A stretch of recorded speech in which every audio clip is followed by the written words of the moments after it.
Police ભરતીની તૈયારી કરતા વિદ્યાર્થી મિત્રોને નમસ્કાર। એક મહત્વનો જે પ્રશ્ન છે કે ભારત એવું તમને સૌપ્રથમ કઈ કૃતિમાં કે કયા વેદમાં તમને જોવા મળે છે, તો એક આ મહત્વનો પ્રશ્ન બની શકે છે।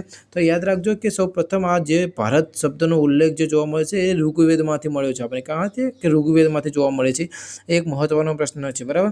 તો આ ખાસ વિદ્યાર્થી મિત્રો ધ્યાન રાખજો। અને એક આ જો બીજો મહત્વનો પ્રશ્ન જે છે તમને પણ સાથે સાથે જણાવી દઉં છું કે શિલાલેખ જે પથ્થર પર કોતરીને લખાયેલા લેખને શિલાલેખ કહેવામાં છે। ભૂજપત્રના વૃક્ષોની પાતળી આંતરછાલ જેને પ્રાચીન સમયમાં ગ્રંથો લખાયા હતા તેને ભોજપત્ર કહે છે। શું કહે છે? ભોજપત્ર કહે છે, ઠીક છે।